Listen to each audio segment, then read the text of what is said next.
All right, folks, this is Brother Peter and Tidbits for the Word. And today we're in Proverbs 31, and we're going to be talking about a virtuous woman.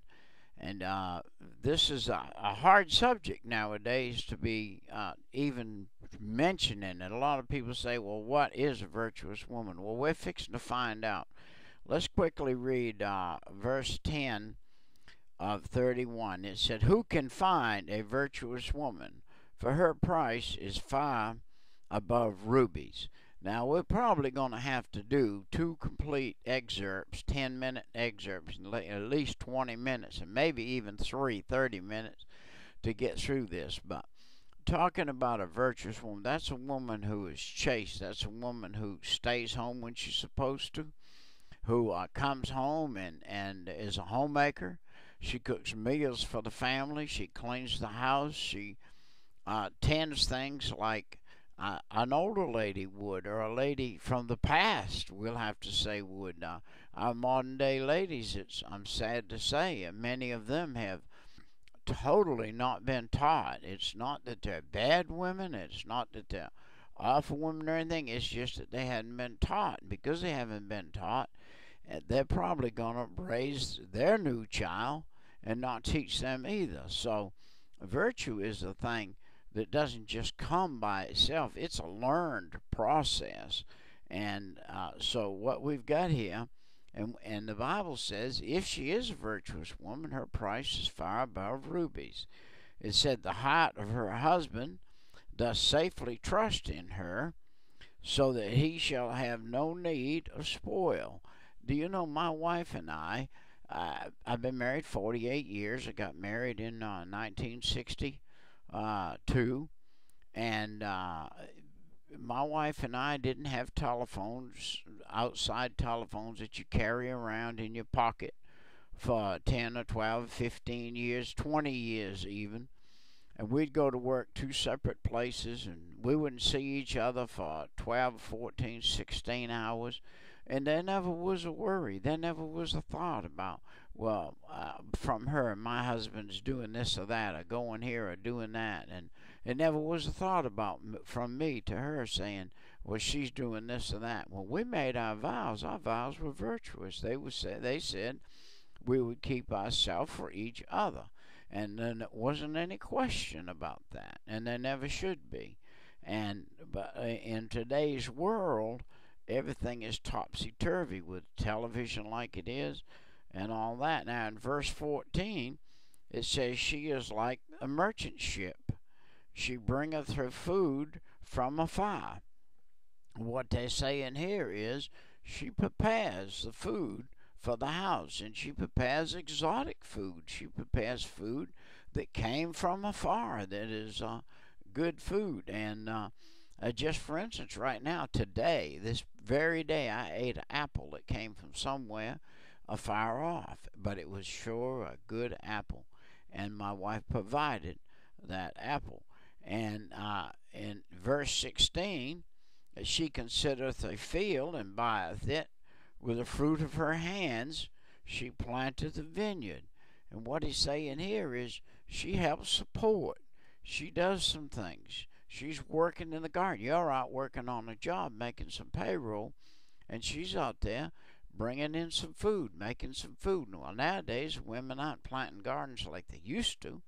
Not very many years ago, you drive by almost any house, almost anywhere, and you'd see a lady out there with a hoe and a bonnet, sun bonnet, with a big old visor on it, and she'd be out there hoeing the garden and growing the beans. And then when canning time came, she'd be canning the beans and canning the food, and that's the way she was. And now we live in a little bit different time. What the lady can do now is to spend her money wisely and have a cupboard full of good food for the family, for her husband, her children, and whatnot. It said, she girdeth her loins with strength, and strengtheneth her arms.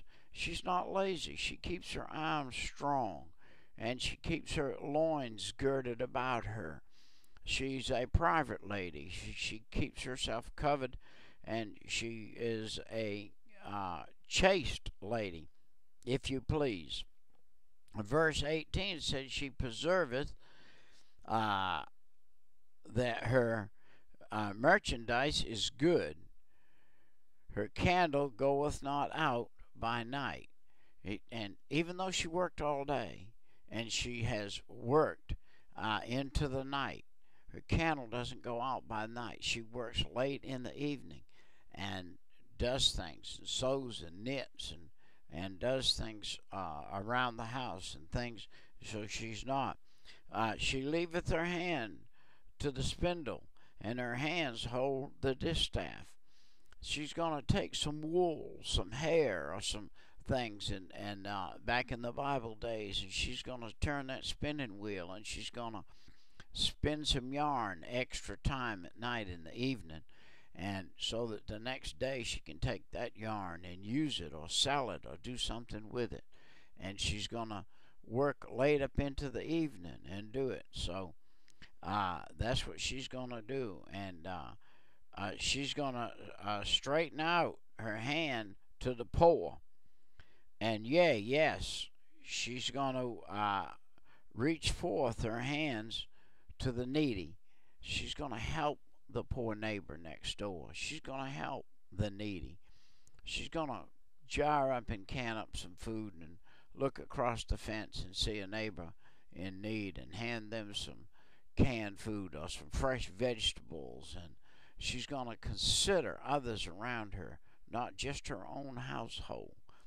And this is going to be a lady that does that. Now, what's a shame today is we just about have to look and find some older ladies to see what a virtuous woman really is. And you could probably say, some of you that are 50, 60 years old can say, well, my mother was a virtuous woman, I know that. And then you can say, well, I married a lady that has some ideas about being a virtuous woman. Well, how you help her be one is you be extremely good to her as a husband. Get her something every week. Get her a dozen roses. You can I go to the Kroger store, get my wife a dozen roses. That's for $13. You couldn't hire a maid to do what your wife does one day for $13, and you're a selfish old man if you don't do something for your wife every week, something special. And by the way, if you want to be treated special yourself, you need to treat your wife special. And I'm speaking directly to men right now. It says, she stretcheth out her hand. She is not afraid of the snow for her household. She's not afraid of the winter time. She's not afraid when it gets cold. She's not. Listen, we came from the state of Maine to the south. We cut firewood, and we use firewood right here in the south. My wife it didn't bother her a second to go out and get an armload of wood, come in and stick it in the fire. All her household are clothed with scarlet. She maketh herself coverings of tapestry, and she clotheth with silk and purple.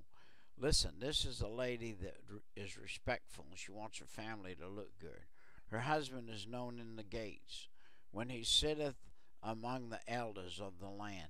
People say when he sits among the elders of the land, this man right here has got it made, and I'm envious of him. His wife is the perfect wife, or she's the wife, a virtuous woman. And she maketh fine linen, and selleth it, and delivereth girdles unto the merchant. What he's saying here, back in that day, the clothes they wore around under their clothes were called girdles, and these were things a lady could make at home. She could weave the yarn and make girdles with it, make things with it.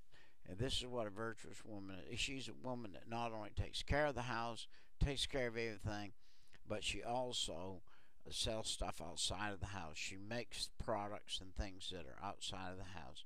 In my particular case, my wife has knit blankets for years and years and years, but she has never sold one. She's always made them as gifts to people that were going to have babies, and she makes baby blankets. She has now for 20 something years. Every week she just about makes one and gives it away. Listen, our time has just about come and gone. This is Pete Hutchins with tidbits of the word, and we hope you enjoy these things, and if you use them, you will.